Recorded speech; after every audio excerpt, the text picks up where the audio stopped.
Mali, l'opposition appelle à une nouvelle marche vendredi prochain, ceci au lendemain de la répression d'une manifestation interdite samedi à Bamako qui a fait 25 blessés selon une source hospitalière.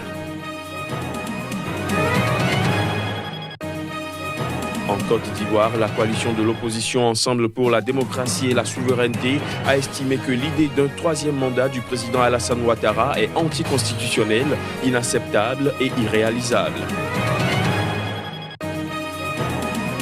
Et puis à Madagascar, le chef du gouvernement Olivier Solonan Drassana a annoncé sa démission. Ce départ est censé être la première étape vers la nomination d'un Premier ministre de consensus pour une sortie de crise. Voilà pour les titres. Bienvenue à tous.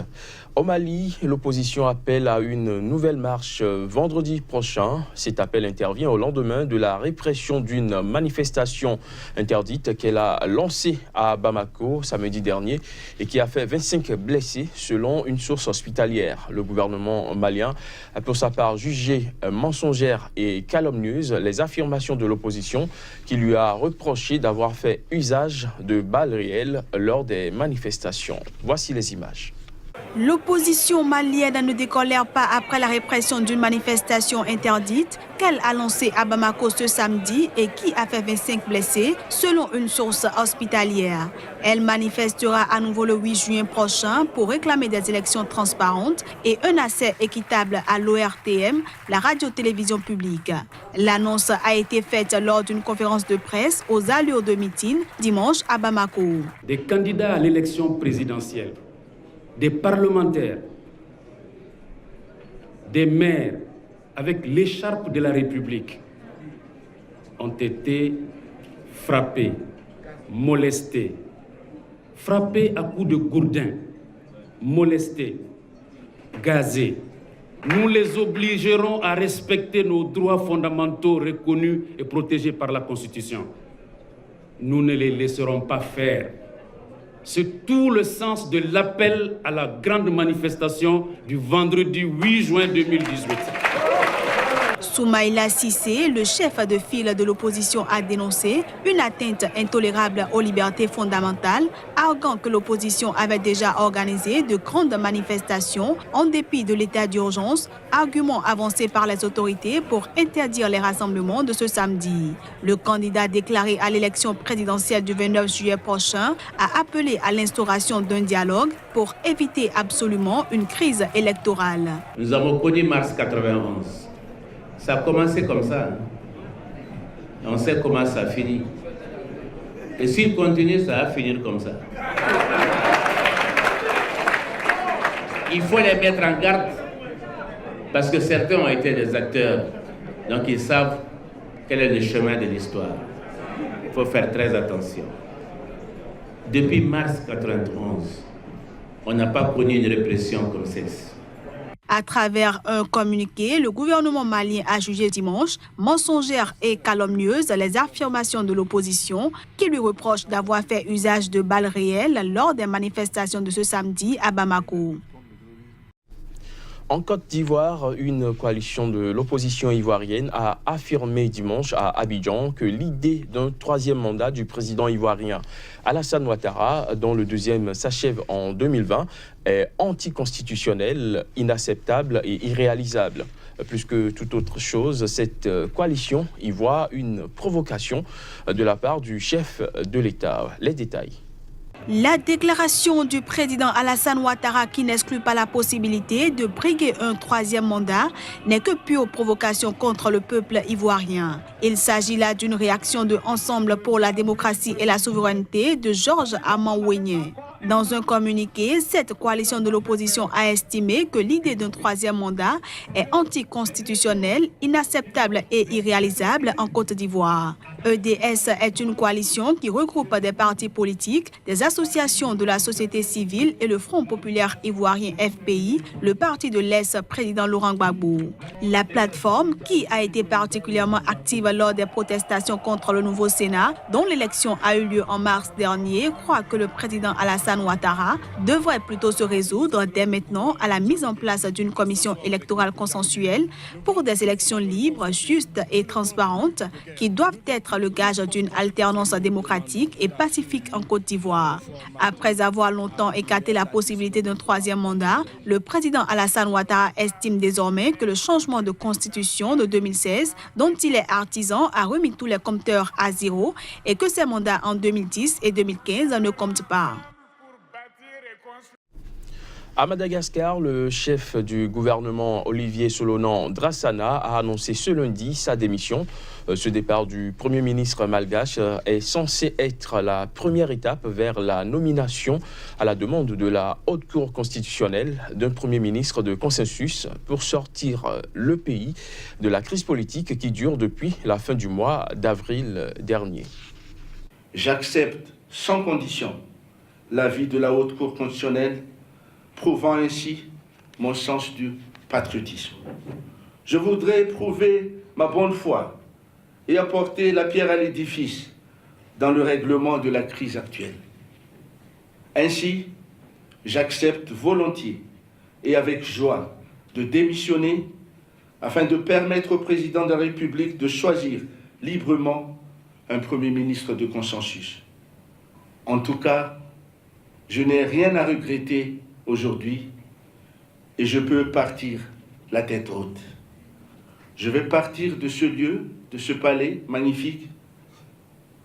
Je vous dis, ce n'est qu'un au revoir. Je vous remercie.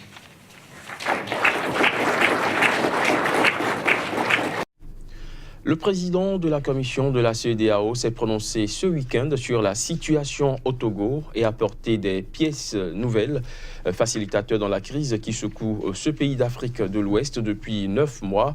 Les présidents du Ghana et de la Guinée doivent désormais travailler à une nouvelle feuille de route. Plus de précision à travers cet élément.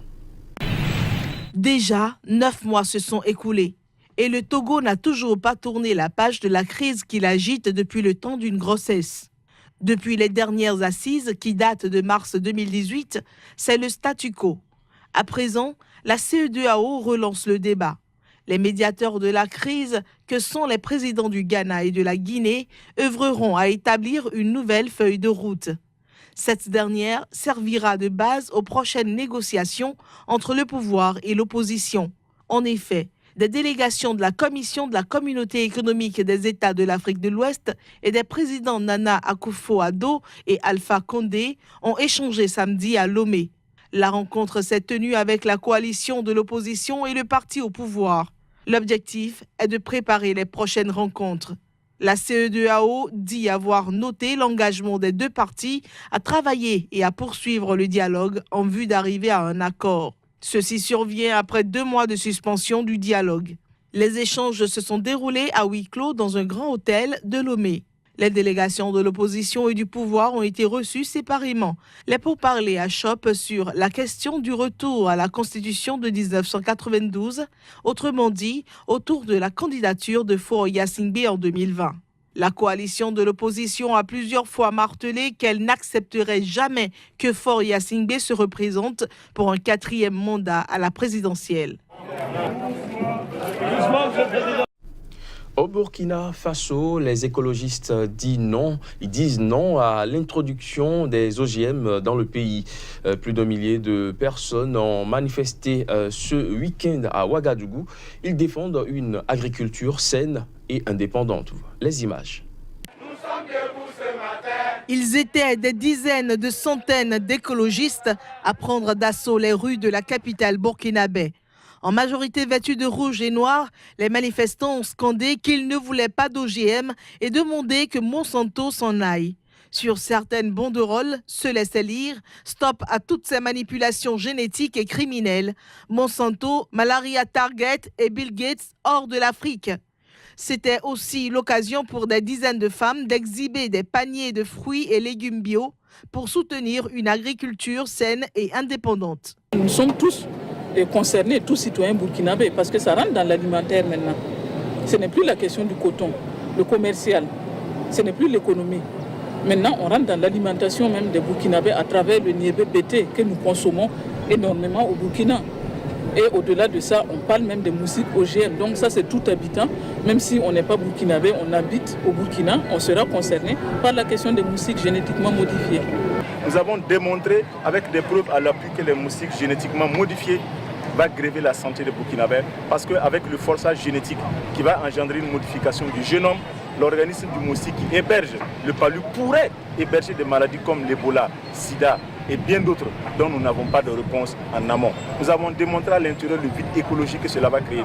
Nous avons démontré l'impact social et économique que ces moustiques-là vont engendrer. Et nous avons proposé des solutions. Et pour nous, les solutions, c'est toujours travailler pour les semences paysannes. Pour nous, la solution, c'est mettre en place une bonne politique d'assainissement. Et c'est à ce bout que nous allons lutter contre le palu. À travers cette marche, les manifestants comptent interpeller les autorités burkinabées sur le danger de l'aventure dans laquelle le Burkina est en train de s'engager. Du Burkina, rendons-nous au Nigeria où au moins 13 personnes ont été tuées hier dimanche. C'était au cours de 2 attaques distinctes dans l'état de Benue, situé dans le centre du pays. Reportage. Pendant la nuit de samedi à dimanche, au moins 13 personnes ont été tuées dans l'état de Benue, dans le centre du Nigeria au cours de 2 attaques distinctes. Lors de la première de ces attaques, des hommes armés soupçonnés d'être des éleveurs ont fait irruption dans le village de Tidou, dans le district de Kouandé, tuant 7 personnes, dont des femmes et des enfants, et enlevant une femme enceinte. Les assaillants ont également brûlé plusieurs maisons. Dans la même journée de ce dimanche, 6 personnes ont été tuées dans une autre attaque, dans la ville d'Otupo, toujours dans l'état de Benue, selon plusieurs témoins, et un responsable de l'administration de la ville. Il faut dire que cet État est secoué depuis des décennies par des affrontements entre agriculteurs dits autochtones, essentiellement de confession chrétienne, et éleveurs peuls nomades, majoritairement musulmans. Ce conflit qui a pour pomme de discorde l'eau et la terre s'est en partie aggravé en raison d'une explosion démographique dans le pays.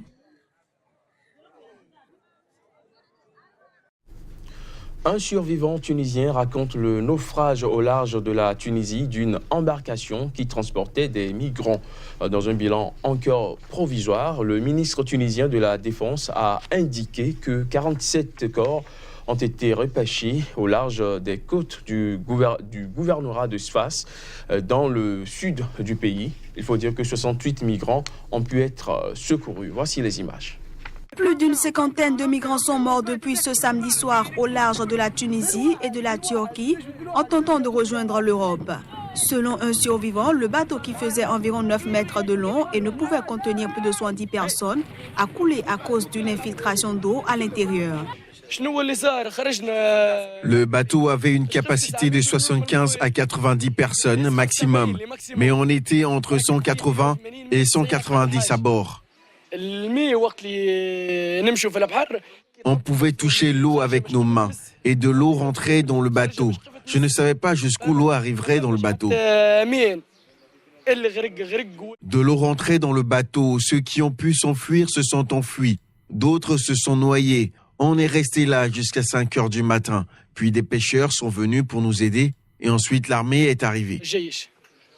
Le ministère de la Défense a indiqué ce dimanche dans un bilan encore provisoire que 47 corps ont été repêchés au large des côtes du gouvernorat de Sfax, dans le sud de la Tunisie, et 68 migrants ont pu être secourus. Pour l'heure, l'identité des personnes décédées n'est pas connue.